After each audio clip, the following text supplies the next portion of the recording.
नए जमाने का पुराना ससुराल। बहू, स्वागत है तुम्हारा हमारे घर में। बहू, तुम दोनों अपनी नई देवरानी को यहाँ के तौर तरीके अच्छे से समझा देना और हमारी सारी परंपरा भी बताना। जी माँ जी। दिशा, हम तुम्हें तुम्हारा कमरा दिखाते हैं। कितना बड़ा ससुराल है मेरा। मेरी सास और दोनों जेठानी कितनी अच्छी हैं। कहाँ मैं पहले अपने गरीब छोटे से घर में रहती थी, पर यहाँ तो सुख सुविधाओं की सारी चीज होंगी। अब तो बस मेरी मौज है। आखिर मैं इतने बड़े घर की बहू जो बन गई हूँ। दिशा कुछ सपने लिए अपने ससुराल में आती है और अगली सुबह होते ही सुबह 4 बजे दिशा की जेठानी निशा और आरती उसके कमरे का दरवाजा पीटती हैं। और जब दिशा कमरे का दरवाजा खोलती है तो वो सुबह सुबह अपनी जेठानी को हैवी कपड़े और गहने में देखती है। आज तुम्हारी पहली रसोई है और हमारे घर में सब सुबह के 6 बजे तक नाश्ता कर लेते हैं। और हमारे घर की बहू ऐसे मैक्सी नहीं पहनती। दिन हो या रात, हर वक्त ऐसे हैवी कपड़े और गहने ही पहनना। अब जल्दी से तैयार हो जाओ। दिशा कपड़े लेकर अंदर जाती है और तैयार होकर बाहर आती है और अब भी निशा आरती उसके कमरे के बाहर ही खड़े होते हैं। आप दोनों मेरे कमरे के ही बाहर खड़ी थी? हाँ, क्योंकि हमारा घर बहुत बड़ा है। अगर हम चले जाते तो तुम्हें पता ही नहीं चलता रसोई कहाँ है।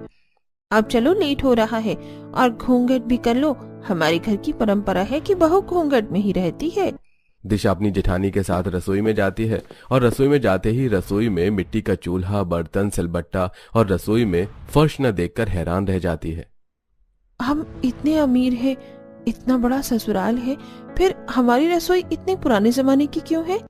जमाना बदल गया है, लोगों ने नए तरीके अपना लिए, पर हमारी सास आज भी पुराने ख्यालात की है। हमारे घर में आज भी पुरानी परंपरा चलती आ रही है। अब जल्दी से पहले गोबर से जमीन लीप लो, उसके बाद मिट्टी से मिट्टी का चूल्हा लीप लेना, जब तक मैं और आरती मक्खन और सिलबट्टे पर मसाला पीस रही हैं। क्या मक्खन निकालने के लिए और मसाला पीसने के लिए भी हमें पुराने तौर तरीकों के हिसाब से करना होगा? ये मैं कहाँ आकर फंस गई। करना तो पड़ेगा। पिछले 5 सालों से हम भी करते आ रहे हैं। जो चीज इतने दिनों से हम सह रहे थे, अब तुम्हें भी सहना पड़ेगा। माँ जी यहाँ आए उससे पहले काम पर लग जाओ। न चाहते हुए भी दिशा को अपनी पहली रसोई के लिए सबसे पहले मिट्टी के चूल्हे को लीपना पड़ता है।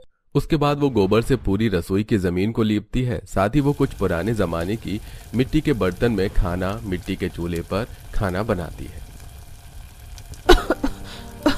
कितना धुआं हो रहा है। मैंने तो अपने मायके में बस एक दिन मिट्टी के चूल्हे पर खाना बनाया था। हम गरीब थे, पर हमारे घर में भी गैस सिलेंडर था। तुम तो गरीब घर से हो, पर हम तो अमीर घर से हैं। पर फिर भी देखो, हमें यहाँ आकर ये सब करना पड़ रहा है। इतने भारी कपड़े और इतने सारे गहने पहन के मुझसे काम नहीं हो पा रहा। पर आज मेरी पहली रसोई है, पहली रसोई तो करनी ही पड़ेगी। भारी कपड़े, खाने पहने रहने की वजह से दिशा को खाना बनाने में काफी तकलीफ होती है। कुछ देर में खाना बनाकर सभी घर वालों के लिए नाश्ता परोसती है। दीदी, सब आ गए हैं, हम भी साथ में बैठ जाते हैं, सब साथ में ही खा लेंगे। भाभी, आप दोनों ने अपनी प्यारी देवरानी को बताया नहीं क्या कि बहू यहाँ सबके खाने के बाद खाती है? काजल, छोटी बहू पर क्यों नाराज हो रही हो? कुछ संस्कार तो मायके में माता पिता को भी देने चाहिए था ना। बहू हमारे खाने के बाद ही तुम खाओगी और तुम दोनों अलग थाली में नहीं खाओगी। तुम्हारे पति जिसमें खा रहे हैं उसी में खाना होगा। मुझे अब से अपने पति का झूठा खाना पड़ेगा। झूठा खाने से तो मेरे मुंह में छाले हो जाते हैं। ससुराल आते ही अपनी ससुराल की पुरानी परंपराओं को देखकर दिशा काफी परेशान हो जाती है। सभी के खाना खाने के बाद तीनों बहुएं अपने पति का छोड़ा हुआ खाना खाने के लिए बैठती हैं। अरे, इतना मुंह क्यों बना रही हो? देवर जी ने तो खाना छोड़ा है, खा लो। 1 दिन 2 दिन अच्छा नहीं लगेगा, फिर धीरे धीरे आदत हो जाएगी। हमारी तरह जल्दी खा लो। उसके बाद हमें मिट्टी के बर्तन में दही जमानी है, मक्खन भर के रखना है और अचार भी बनाना है। पर अचार तो बाहर से ला सकते हैं। भला अभी के टाइम पर घर में कौन मक्खन और घी बनाता है? हमने तुम्हें बताया था ना, नए जमाने में भी हमारा ससुराल पुराना है। जब ससुराल में कदम रखा तो कितने सारे सपने देखे थे, पर सुबह होते ही सारे सपने टूट गए। जो दिशा ससुराल आकर बहुत खुश थी, वो एक ही दिन में परेशान हो जाती है और भारी कपड़े गहने पहनकर अपनी दोनों जेठानी के साथ घर के सारे काम करती है। जिसकी वजह से उसके शरीर में रैशेस होने लगते हैं और रात को सोने से पहले तो सारे गहने उतार कर बिस्तर पर रख देती है और अपने पति से कहती है, देख रहे हो तुम्हारी माँ ने कितने भारी कपड़े और गहने दिए हैं मुझे पहनने के लिए। इतने गहने और कपड़े पहनने की वजह से मुझे रैशेस हो गए हैं। तुम कल अपनी माँ से कहना कि मैं इतने भारी कपड़े और गहने नहीं पहनने वाली। दिशा, यह हमारी घर की पुरानी परंपरा है, मैं इसमें दखल नहीं दे सकता। तुम मेरी पति हो, अगर तुम नहीं समझोगे तो कौन समझेगा। मैं तुम्हारी परेशानी समझ सकता हूं, पर मैं क्या करूं, मैं भी मजबूर हूं। सूरज भी अपनी बीवी की मदद करने से मना कर देता है। इसी तरह कुछ दिन बीत जाते हैं और दिशा अपनी दोनों जेठानी की तरह सुबह 4 बजे उठती है और सबसे पहले रसोई की लिपाई करते सिलबट्टा पर मसाला पीसती है, हाथों से मक्खन, मलाई और घी बनाती और मिट्टी के चूल्हे पर खाना बनाती और सबको खाना खिलाकर सबसे आखिरी में खाना खाती। यहाँ तक कि वो घूंघट में ही सबके सामने रहती है और घर का पूरा काम करती है। ऐसे ही एक दिन, काजल, ये तुमने कैसे कपड़े पहने हैं? तुम जानती हो ना, हमारे घर की औरतें ऐसे कपड़े नहीं पहनती। भाभी, मैंने जिम ज्वाइन किया है और भारी कपड़े पहनकर घर में रहना, घूंघट करना, गहने पहनना, मर्दों के खाने के बाद खाना खाना, घर में लहसुन प्याज ना खाना, ये सारी परंपरा घर की बहू के लिए है, बेटी के लिए नहीं। बिल्कुल सही कहा मेरी बेटी ने। अब मेरी बेटी का रास्ता छोड़ो ताकि वो जिम के लिए जा सके। वाह रे, इनके घर की पुरानी परंपरा, बहू के लिए कुछ और बेटी के लिए कुछ, और माँ जी की परंपराएं तो समय के अनुसार बदल रही हैं। बहू और बेटी में इतना भेदभाव दिशा को बहुत गुस्सा आता है और वो चाह कर भी कुछ नहीं कर पाती। समय गुजरता है और एक दिन आरती, निशा, दिशा देखती हैं कि काजल मॉडर्न ड्रेस पहनकर अपने कुछ लड़के फ्रेंड्स के साथ बाहर पार्टी करने गई है।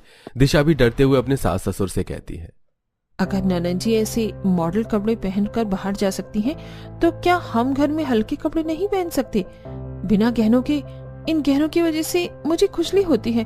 देखिए मेरे हाथों में कितने दाने निकल गए हैं। मुझे तो लगता है मेरे डॉक्टर के पास जाना बहुत जरूरी हो गया है। राम राम राम, हे प्रभु, कैसी बेअकल बहू दे दी मुझे। शांति, तुम ही समझाओ इसे, कुछ ऐसे ससुर के सामने हाथ नहीं दिखाते। बहू, ये क्या किया? तुझे मैंने इतने भारी कपड़े, गहने और घूंघट इसीलिए करवाया ताकि तू खुद अपने हाथ खोलकर अपने ससुर को दिखा सके। माँ जी, गुस्सा मत कीजिए, देवरानी जी अभी नादान है, हम धीरे धीरे उन्हें सब सिखा देंगे। निशा और आरती शांति के डांट से दिशा को बचा लेती हैं। इसी तरह कुछ दिन बीत जाते हैं और एक दिन जब काजल को घर का खाना पसंद नहीं आता तो वो बाहर से खाना ऑर्डर करती है। माँ, बाबा, आज मेरा घर का खाना खाने का दिल नहीं कर रहा है, क्यों ना मैं हम सबके लिए बाहर से खाना ऑर्डर करूँ? अच्छा आइडिया है, वैसे भी काफी दिन हो गए घर में कुछ बाहर का नहीं आया। चलो, अच्छी बात है। आज मुझे सिलबट्टे पर मसाला पीसकर मिट्टी के चूल्हे पर धुएं से परेशान होकर इन सब के लिए खाना नहीं बनाना पड़ेगा और बाहर का खाना भी खाने को मिल जाएगा। ठीक है, आप सब बाहर का खाना मंगवा लीजिए, हम तीनों सिर्फ अपने लिए खाना बना लेते हैं। दीदी, बाहर से तो खाना आ रहा है ना, फिर हम अपने लिए अलग से खाना क्यों बनाएं? क्योंकि इस घर की बहू को बाहर का खाना खाना अलाउड नहीं है। कितनी घटिया परंपरा है इस घर की। पर माँ जी, हमारे घर में तो कोई लहसुन प्याज ही नहीं खाता और बाहर के खाने में तो लहसुन प्याज डलता है। बहू, मेरी बेटी का बाहर का खाने का मन कर रहा है, अब मैं अपनी बेटी का मन को तो नहीं मार सकती ना। कल को उसकी शादी हो जाएगी, पता नहीं कैसे ससुराल मिलेगा उसको, इसलिए उसे जो खाना है खाने दे और तू सवाल जवाब करना बंद कर और जाकर अपना काम कर। मुंह बनाकर दिशा अपनी दोनों जेठानी के साथ रसोई में जाती है, जहां वो लोग फिर से रसोई को अच्छे से साफ सफाई करते हैं और बेचारी दिशा सिलबट्टे पर मसाला पीसती है और मिट्टी के चूल्हे पर अपनी दोनों जेठानियों के साथ खाना बनाती है। इस घर में बहू के साथ तो नाइंसाफी हो रही है, मैं सूरज से बात करूंगी।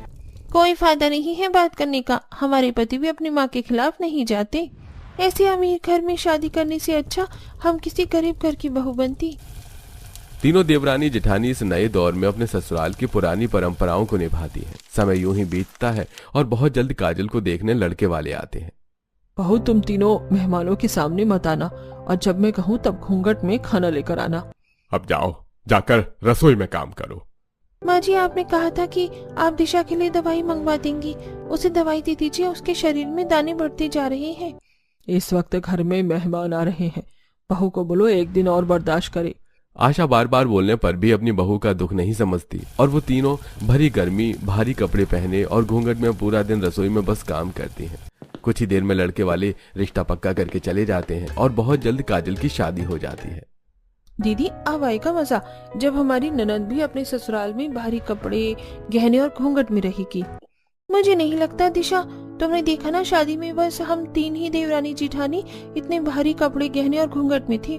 हमने शादी एंजॉय भी नहीं करी, पर काजल के ससुराल वाले कितने मॉडर्न कपड़े पहन कर आए थे। काजल के जाने से तीनों देवरानी जिठानी काफी खुश होती हैं, क्योंकि वो चाहती थी कि काजल के साथ भी वैसे ही हो जो ये तीनों बर्दाश्त कर रही हैं। पर काजल अपने ससुराल में भी काफी खुश होती है। इसी तरह कुछ दिन बीत जाते हैं और काजल अपने पति के साथ अपने मायके आई है। आइए दामाद जी बैठिए, बहू जरा मेरे दामाद के लिए कुल्हड़ वाली चाय तो लेकर आना। सुनो शांति, जरा अंदर जाकर तीनों बहू को समझा दो दामाद जी के सामने ना आए, और आए भी तो दूर ही रहे, और घर में उन्हीं के पसंद का खाना भी बनवाना।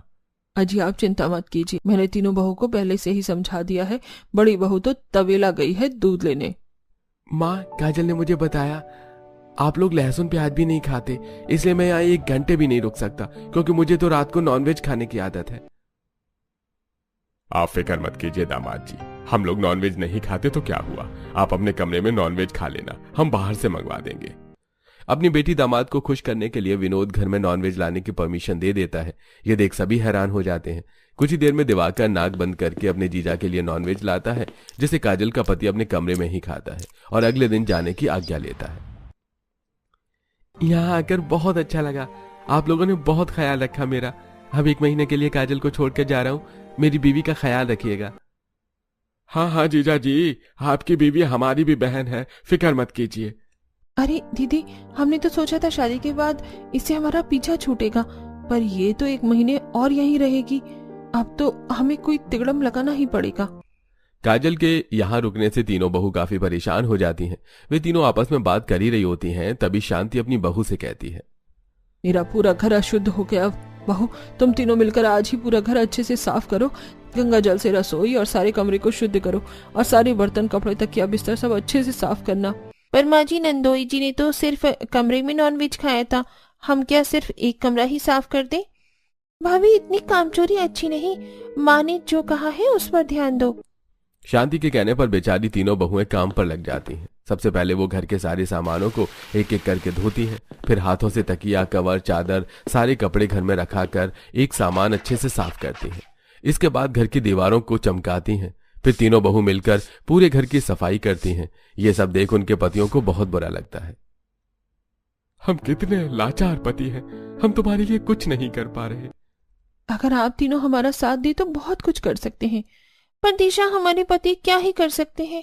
दीदी, मेरी माँ ने मुझे एक घरेलू नुस्खा बताया था, हल्दी और चंदन का लेप लगाने से मेरे रैशेस की प्रॉब्लम कम हो गई है। पर मैं इसी का फायदा उठाऊंगी और माँ जी से झूठ बोलूंगी कि मेरी बहुत तबीयत खराब है। सूरज, तुम मुझे हॉस्पिटल के बहाने मेरे मायके ले जाना, और दीदी, आपकी नानी बहुत बूढ़ी है, यही सही समय है उनको अस्पताल भेजने का। और आरती दीदी, आप अपना पैर तोड़ लीजिए, सिर्फ घर वालों की नजरों में। दिशा का आइडिया सभी को पसंद आता है और आरती अपनी सास से कहती है, माँ जी, मेरी नानी बहुत बीमार है, उनकी आखिरी इच्छा है मुझसे मिलना। मुझे कुछ दिनों के लिए मेरी नानी के पास जाने दीजिए। माँ, जाने दो, घर में 2 और भाभी है तो। कोई बात नहीं बहू, मैं सुमित से कहूंगा, वो तुम्हें छोड़ आएगा। आरती झूठ बोलकर कुछ दिनों के लिए अपने मायके चली जाती है, और उसके जाते ही अगले दिन जानबूझकर निशा जीने से गिरने का नाटक करती है। मेरा पैर, इस घूंघट की वजह से मैं सही से सीढ़ियां नहीं देख पाई और गिर गई। हाँ, लगता है माँ जी मेरा पैर टूट गया है। माँ, निशा को अस्पताल ले जाना बहुत जरूरी है, घर में दिशा है ना, वो सब संभाल लेगी। कुछ ही देर में निशा पैरों की पट्टियां करके आ जाती है। ये देख शांति और काजल परेशान हो जाती हैं, और अगली सुबह होते ही वो लोग देखते हैं कि आज सुबह का नाश्ता नहीं बना। और जब वो लोग दिशा के कमरे में जाते हैं तो सूरज सबसे कहता है, पता नहीं माँ, भगवान क्या चाहता है, पर कल रात से दिशा ने आंखें नहीं खोली हैं। भारी कपड़े और गहने पहनने की वजह से उसके पूरे शरीर में रैशेस हो गए हैं। मुझे लगता है उसी की वजह से वो बीमार हो गई है। मुझे परमिशन दीजिए, मैं अपनी बीवी को अस्पताल ले जाऊं, वरना वो मर जाएगी। नहीं नहीं बेटा, बहू को कुछ नहीं होना चाहिए, तू उसे अस्पताल ले जा। तीनों बहू के ऊपर एक साथ मुसीबत आ गई, अब घर का काम और हमारी देखभाल कौन करेगा? तुम दोनों माँ बेटी हो तो, और वैसे भी 2-3 दिन की ही तो बात है। देखो मुझे बहुत भूख लग रही है, आप जाकर नाश्ता बना दो। विनोद के कहने पर शांति और काजल रसोई में जाती हैं, और पूरा रसोई बिखरा देख शांति काजल से कहती है, रसोई कितना बिखरा हुआ है। काजल, मैं मिट्टी से चूल्हा लीप रही हूँ, तू गोबर से रसोई लीप ले। माँ, मैं गोबर का हाथ नहीं लगाने वाली, ऐसे ही रसोई में झाड़ू लगा देते हैं और खाना बना लेते हैं। अच्छा ठीक है, मैं बाहर से लकड़ियाँ लेकर आ रही हूँ, तब तक तू सिलबट्टे पर मसाला पीस ले। क्या मैं सिलबट्टे पर मसाला पीसूं? माँ, मेरे ससुराल में मिक्सी है, बाहर से सब कुछ पका पकाया आता है, मुझे बस गर्म करना होता है। मेरी बस की नहीं है इतनी मेहनत करना। एक काम करो, बाहर से मसाले मंगवा लो। शांति की उम्र हो चुकी थी और काजल पुरानी परंपराओं को निभाना नहीं चाहती थी, इसलिए शांति बाहर से मसाले मंगवा लेती है और खुद घर में खाना बनाती है। तो वहीं खाते हुए विनोद, सूरज, दिवाकर शांति से कहते हैं, माँ, आज रोटी सूखी है, तुमने आज मक्खन नहीं निकाला क्या? जो मिल रहा है खा ले। तेरी माँ के शरीर में अब इतनी ताकत नहीं रही कि वो सुबह उठकर तबेला जाए, दूध लेकर आए, उसे गर्म करे, छाछ बनाए, मक्खन निकाले, घी दही मटके में जमाए। भैया, जो खाने को मिल रहा है ना, खा लो, वो भी नहीं मिलेगा। शांति और काजल की बात सुनकर सूरज और बाकी लोग चुपचाप खाना खाते हैं। इसी तरह कुछ दिन बीत जाते हैं और अब काजल को अपनी माँ के साथ पूरे घर का काम और रसोई को संभालना पड़ता है, जिससे काजल परेशान हो जाती है और एक दिन बाहर से खाना मंगवाती है। अरे शांति, मैंने तुम माँ बेटी से कितनी बार बोला है, खुद के लिए बाहर का खाना मंगवाया करो, मेरे लिए नहीं। मैं लहसुन प्याज वाला खाना नहीं खाता। सुनिए जी, मैं थक जाती हूँ घर के काम करके। आपकी बेटी को कुछ बोलो तो नाटक करती है, खाना न बनाना पड़े, इसलिए किसी ने बाहर से खाना मंगवाया है। काजल, 1 महीने के लिए तो आई है, क्या तू इतना भी नहीं कर सकती? माँ, पापा, मेरी नई नई शादी हुई है, मेरे कहने पर आपके दामाद मुझे यहाँ छोड़कर तो चले गए हैं, पर मेरा यहाँ ज्यादा दिन रुकना सही नहीं, लोग क्या कहेंगे। और रही खाने की बात, मैंने आज से पहले कभी भी रसोई में कदम नहीं रखा। वो तो शुक्र मनाओ जो बाहर का खाना आ रहा है, ये भी सही है, कम से कम आप लोगों को मैं खाने को तो दे रही हूँ। अरे बेटी, तू नाराज क्यों होती है? तू तो जानती है तेरी तीनों भाभी की हालत क्या है। कुछ दिन और रुक जाओ, जैसे ही तीनों बहुएं ठीक हो जाएंगी तुम चले जाना अपने ससुराल।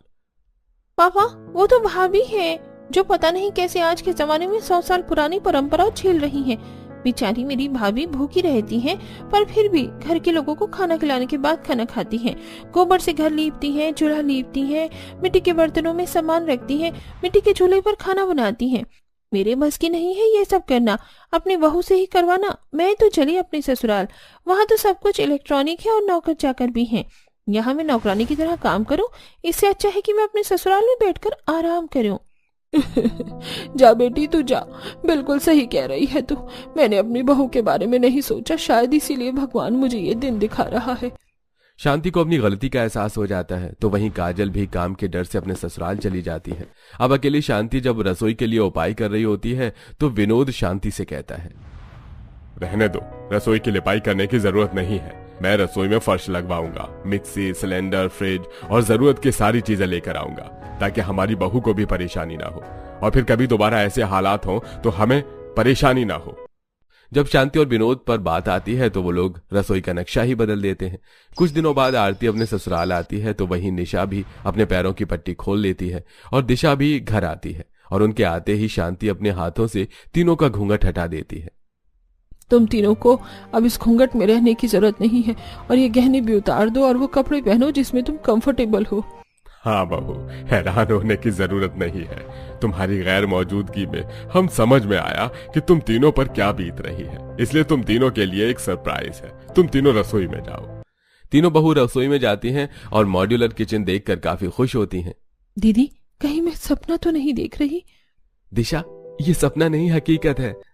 बहू, अब तुम्हें काम करने की कोई परेशानी नहीं होगी। हमने चिमनी भी लगा दी है, ना धुआं ना ही चौका, और मसाले पीसने के लिए मिक्सी है। और अब तुम्हें घर में मक्खन, घी, दही बनाने की जरूरत नहीं है। ये सब हम बाहर से मंगवाएंगे।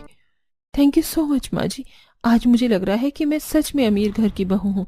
मुझे तो सारी खुशियां ही मिल गई।